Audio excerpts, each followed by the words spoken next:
$1. Wall Street short story. The $20 trap, a Wall Street gambit.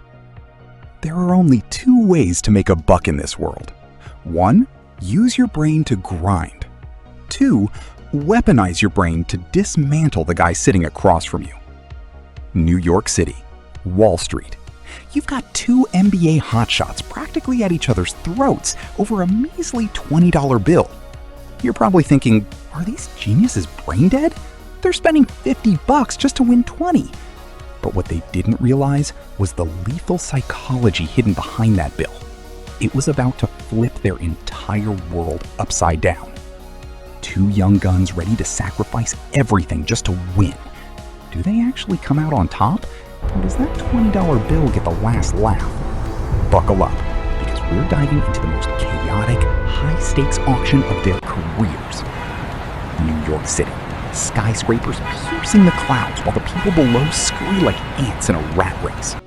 Inside a massive investment firm on the 40th floor, the AC was cranking, but two young men were sweating buckets.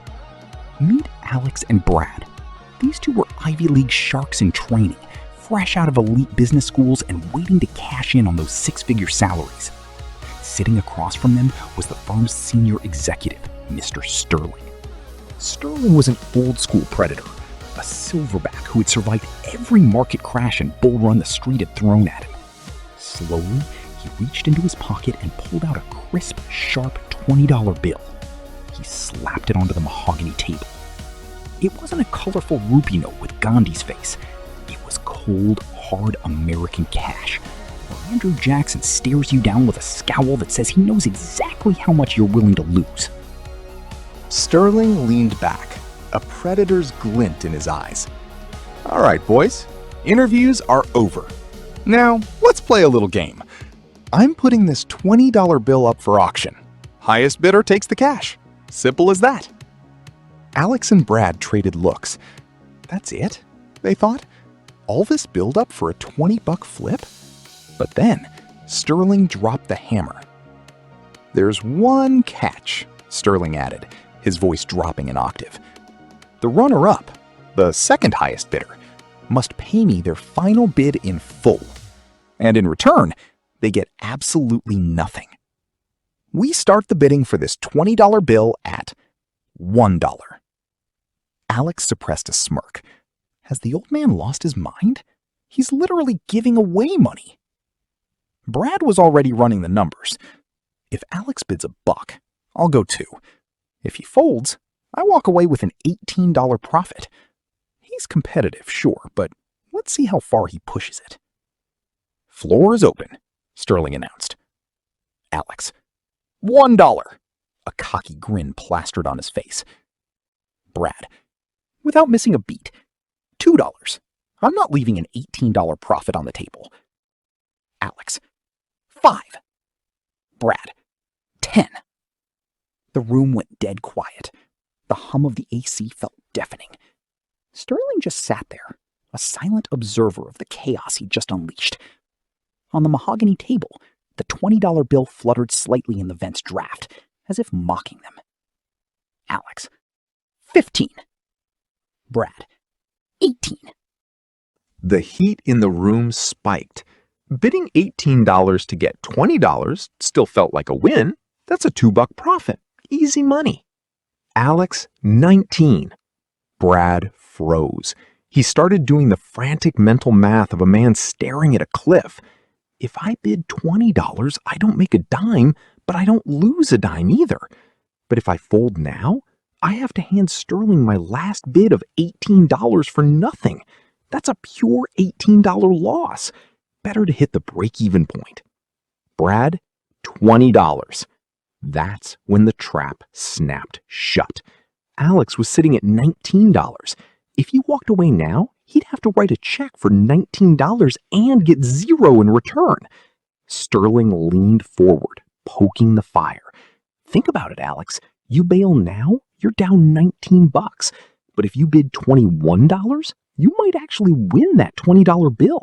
Then your net loss is only one measly dollar. Which sounds better, losing $19 or losing $1? Alex's brain was misfiring. He's right. I'll go $21. I can escape this with a $1 scratch. $21.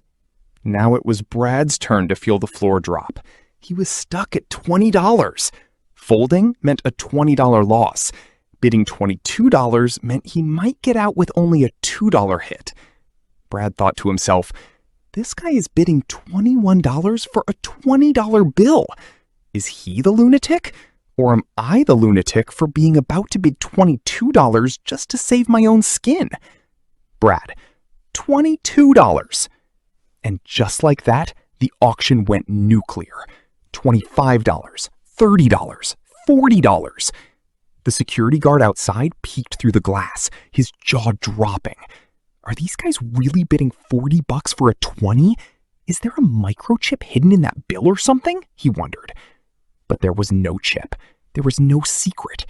Inside that room, it had turned into a brutal war of pure ego and a desperate scramble to minimize the damage of a sinking ship. The bidding blew past the $50 mark. Alex was stuck at $49. Brad was sitting at $50. Alex's brain was screaming. If I bid $51, I'm down $31. If I fold now, I'm out $49. His mouth was twitching, ready to bark out 51, when suddenly his internal investor instinct finally woke up from its coma. "Hold it! Stop the clock!" Alex shouted, throwing his hand up. Brad let out a massive sigh of relief. Thank God. Fine, I'll take the $20 and eat the $30 loss. At least it's over. But Alex wasn't quitting. He was negotiating.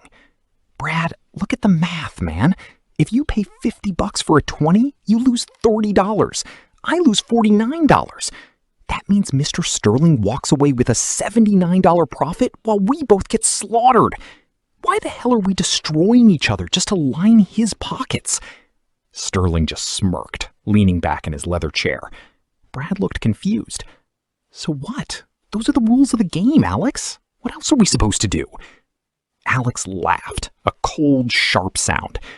Sir, you're trying to play us for fools, and we're busy trying to make fools of each other. By the end of this, you'll be heading home in a bespoke silk suit while we won't even have our undershirts left. So let's cut a deal. Alex looked Sterling dead in the eye. Sir, we're canceling the auction right now. Brad and I will each chip in $5. That's a $10 convenience fee for your time. You keep your $20 bill, and you walk away $10 richer for doing absolutely nothing. It minimizes our damage and guarantees you a profit. If you don't take it, we'll keep bidding until we're both bankrupt and you're a millionaire. But eventually, the money runs out, the game ends, and all you'll be left with is 2 piles of ash where your new hires used to be. Sterling started clapping, a slow, rhythmic sound that echoed through the office. He tucked the $20 bill back into his breast pocket with a smirk. Impressive. That's exactly what I was looking for, Sterling said.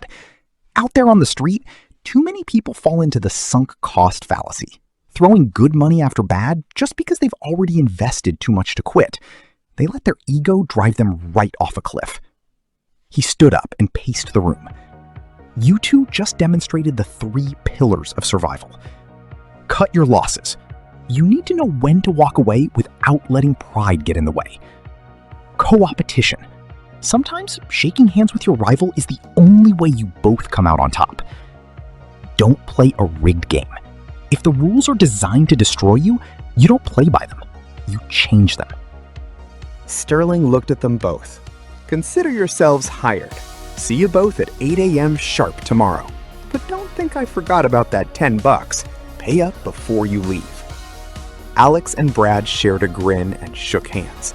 A single $20 bill had just given them a more expensive education than 4 years of undergrad. Oh, and boys, Sterling added with a wink, just Venmo me that $10. I need to show some miscellaneous profit on the firm's daily ledger. As Alex and Brad headed down in the elevator, the tension finally broke.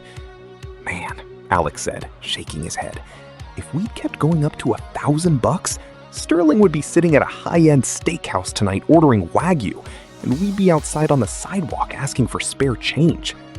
Brad laughed and punched him on the shoulder. Too true. But hey, since that settlement was your brilliant idea, you're the one Venmoing him the $10, right?